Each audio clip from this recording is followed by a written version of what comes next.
That's what they were drinking. That's all I'm saying. You're the ones who said that Well, they existed. didn't learn anything, them kids. If you don't know, you didn't. What did you teach them? Well, you can't teach animals who are just jumping on desks acting a fool all day, coming to school Wow. high off weed. I mean, what are we talking about here? Why are we pretending? Why are we pretending that these kids are goddamn angels? Stop it. Why are you In Baltimore schools, please? animals? Oh, they're love. Right, you're calling Why are we people pretending that they're not animals? You're calling people They're animals. That's what I'm Stop. saying. Like you're disgusting. Let me go. Never mind. Let me. Okay. Listen. See, This listen. might be risky. I taught in these schools, and I can't call them what they are. Most of those kids were goddamn animals. But if I was to sit there and just start hurling insults at you, I would be checked. Have at it. You can call me all you want. But you sound crazy. But the thing about it is that's so uneducated thing to do, though. Like, is there no other way you could describe them besides animals? No, because it's somebody that doesn't have children of his own or an educated vocabulary. Like, come on, man. Animals. He didn't come across a woman that has been willing to bear his children. So that's where that could be from. So he doesn't know how it really goes parenting. You know what I'm saying? Good point. So are we saying, so what do you, how do you guys describe some of the inner city schools? I'm gonna be honest. These kids bad as hell. I live in Maryland. I work in DC, and I'm sir, calm down, okay, now, because you said some things that moved me tonight. But in that aspect, I do agree. Like, kids are bad as hell, and I ride the train, thankful that I don't have to deal with it. And now, if they were mine, they wouldn't be acting like that. But I just think it's a problem. It's a huge problem. But I don't really think that it's nice to call them names. Yeah, and the name is triggering, right? But when you look at the statistics and you look at the crime and you look at the ages of did you guys see in Florida, the little boy, 17 and 12, killed 5 little kids? Was it 4, 3 or 5? 5 little kids. This might be risky. Go ahead. First of all, you're a great host, by the way. I appreciate you. Remember the few episodes I said when I was in school teaching, and when the kids were acting a goddamn fool, it was nothing better than to say, you dumb niggas. The Jews are acting good in their school, and you little monkeys for some reason, they wanted to do their work afterward. They said, CT, Mr. CT, what? For some reason, they were doing math all of a sudden. They were studious all of a sudden. And that's what's lacking in a lot of these schools. You gotta talk to them like what they are. See, they don't respect that nice shit. These are little monkeys. You gotta almost beat them. That's what the problem is with these schools. Is all these liberal women in there. Love is risky. All these liberal women in there being nice to them. Fuck that. You're a damn little nigga. Close the door. See, that's shocking to a kid. And it corrects their trauma. And it causes trauma. The trauma is you being nice to them. Okay. See, these are little black kids. They're 2 or 3 generations away from being Stone Age spear chuckers. Look, 4 or 5 generations ago, their ancestors were living in the goddamn mud. That's in Africa. You gotta treat them like what they are. You gotta correct their primitive behavior. You little monkey. Do that. Talking to them like that. Yes, it's called no. See, that's why I'm not going to these schools with y'all women there. I can't do it. It's called being assertive. The thing about it, and a lot of people miss that now when it comes to parents, teachers, whoever. Explain to these children what they're doing wrong. Y'all like to force some kind of thing with no explanation. Explain to these children what they're doing wrong and how can it affect them. But no, everybody want to act like they want to put their foot down without even giving a chance to explain to these children. You don't know where these children come from. You don't know what they got to deal with when they come from home. Man, you know what I'm saying? And the last thing they want to do is go to fuck the school and be called a monkey by somebody who's trying to go somewhere and feel safe. Are you fucking kidding me? Ma'am, I was a teacher for years. I'm telling you. I wish somebody would talk to my fucking child like that. I wish somebody to fuck with. Why would you even have them in that hellhole in the get-go? For somebody to call your child a fucking monkey. I can't wait. Ma'am, I am a man. I am telling you what worked even when I was in school.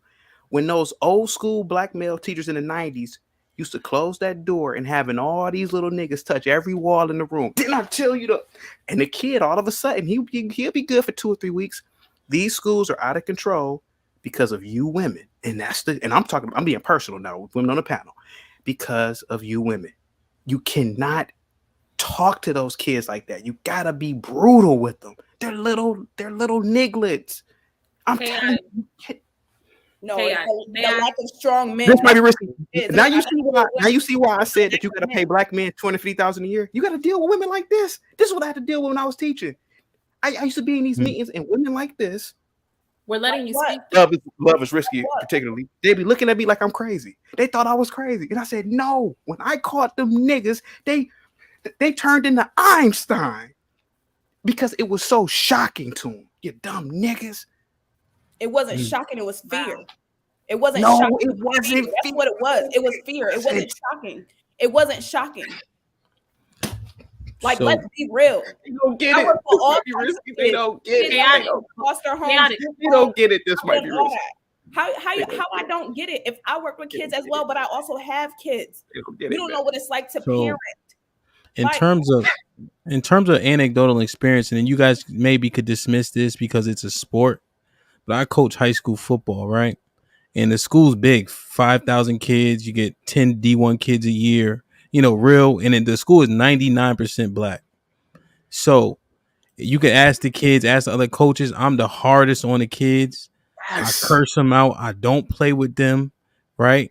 But they're the most disciplined. They listen to everything I say, and they respect me. And if you ask them now today, the kids that are about to graduate college that I coached, I'm probably top favorite coach, right? Because it was real accountability.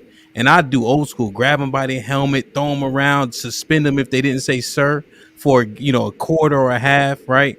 Didn't let them walk, couldn't put their hands on their hips, right? Tell them that they at home life was the reason why they need to play harder and do well in school because they at home life ain't shit. And I used to say that like verbatim to. So now my fear is the answers, because you guys been trying to answer as I've been talking. I just hope that you hearing everything I'm saying. So again, you could dismiss it because it's football, but I was that way with those kids, and I was the most effective coach with discipline and getting technique and things of that nature to kind of resonate with them. So yeah, I get that. there's one thing to be said about discipline and structure, and there's another to be said about calling kids names and bringing them down. That's the difference. You didn't say I called them nigger this, monkey this, niglet that. I've worked in detention centers. I understand that children love structure. I was a CPS social worker. I know what's in the inner city. I also know that as a mom of a young black man, I'm going to pay the higher cost of living because I'm not sending my son to a school in the inner city. So some of the stuff that he's saying for shock value, I get it. But there's a way to approach things. No, if you calling my son a little niglet, I'm coming to the school. And now you're going to have to deal with the black bitch, the black witch. See, that's what I'm talking about. See, let me read. Hold on, Kat. Let me read this real quick. E.ca, he been here the whole time. Shout out. I apologize. $7 super chat. Talk to most inner city teachers, and they will tell you that the single mothers are difficult to deal with versus the fathers. That's half their battle. First of all, the fathers ain't there, so he lied. Ain't no fathers there if they're single black mothers. That doesn't add up. That doesn't make sense. And Hamp, you were referring to being a coach. Also, too, back in high school, them white coaches and all from high school, all from midget football, they talk the same darn way. Did they reach you sometime? No. Did they reach you other times? Yeah, maybe. Listen, I'm not saying you can dismiss it if you want. All I'm saying is that I made a very, white but it's men very talk the distinct same differently way though. to the white 99% boys. black, 5,000 kids. They coming from real inner cities, right? And I was able to impact them differently based on my approach. My point is the white what I'm saying. coaches used to talk to the white kids the same way, and it's the same thing. So they're not little niggas and monkeys. So that's just a style of the way you do I see what you're saying. stuff like that. Teachers in football and sports, and that's how they talk to the kids. Along those lines, also, Hamp, sorry, I didn't mean to interrupt you, sis. Along those lines, Hamp, when you're talking about coaching and the example that you just gave, and you're talking to these young men a certain way because you see something in them, you want them to come out better than their circumstances are. You believe in their value as men as Black men, as human beings, as all of that. Chaotic ain't talking none of that shit. He's degrading Black people, Black women, Black children as a whole. You're not worth anything. You're not worth respect. You're nothing but, he said, you're 2 steps away from being primitive. That's not the same conversation. That's not the same encouragement.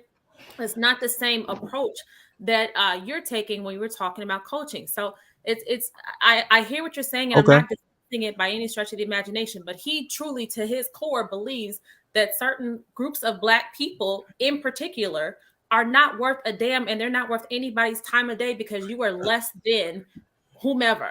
I see what you're saying. That's hold fair. on for a second. This might be Let me hold on. Let me read these 2 super chats, Chaotic, and then you can go. So this one, I'm not sure who they're talking to, but I can't say the F word, but it rhymes with maggot, wimp, simp, and then E clarified the statement again. The fathers that are involved are easier to deal with than single mothers. Most inner city teachers will tell you this. Go ahead, Chaotic. This might be risky. Yo. Now you see why I say some of the things that I say about teaching. Just listen to these women. They can't bust a grape with the, I don't know what that saying is. Listen to how idiotic the feminist energy sounds. They're telling men how to deal with boys. Can you imagine how crazy this is? Witchcraft. What is wrong with me saying, hey, you little spear chuckers? That's what your ancestors were doing, acting like damn fools.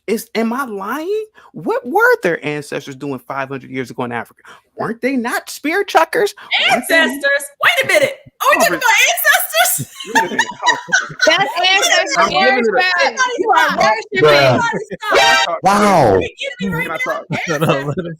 Let him okay. Let me talk. I know they've been drinking, so you know. Now we're gonna allow the shit like that. What is so wrong with me saying, hey, look, man, we've left that primitive nature behind. Yeah, you're acting like these hunter-gatherer ancestors of yours. What was wrong with me calling them spear chuckers? Am I lying? Were they not spear chuckers? Were their great grandfathers not hawking spears at each other and living in mud huts? Am I lying? They were negotiating with the white man on the plantation. I'm talking about 500 or 600 years ago. So what I'm saying is that when they hear that, there's some shit that we don't even know happened. When they hear that this might be risky, and they get that picture in their mind, they look at how primitive that is and say, I don't want to be like that. I want to be studious. And that challenges them. When you call them a little niglet or a little nigger, see what that does is, yes, it does hurt them. But see, now it's like, I'm not a nigga and I'm going to prove I'm not. That's what makes them work. See, you know, love _ risky. See, she loves doing IEPs and all that bullshit that you have to do. But see, don't you write IEPs, ma'am? Aren't you a teacher? I am not. Okay, you look like a teacher. But all I'm saying is that you have to do these things, man.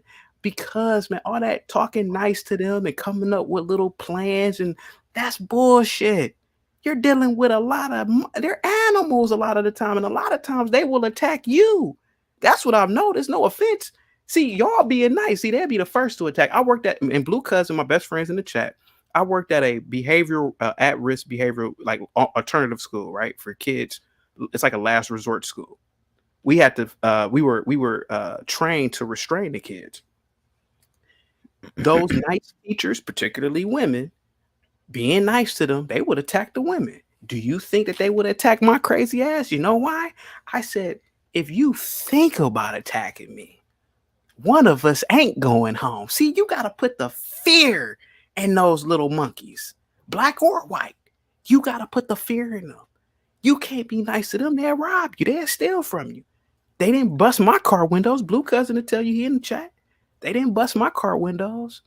They didn't steal from me, because I said, if you steal from me, I'm going to close the door and break your fucking hand. See, they didn't do that with me. You got to be crazy around these types of people. Look at Africa. When Idi Amin came into power, those people were on their best behavior. Then, I'm pretty sure you guys don't know who Thomas Sankara is. He was a nice, benevolent leader in Burkina Faso. They killed him because he's too damn nice. You're dealing with niggas. You got to be brutal with niggas. Like, share, subscribe, tell a friend to tell a friend, and we out.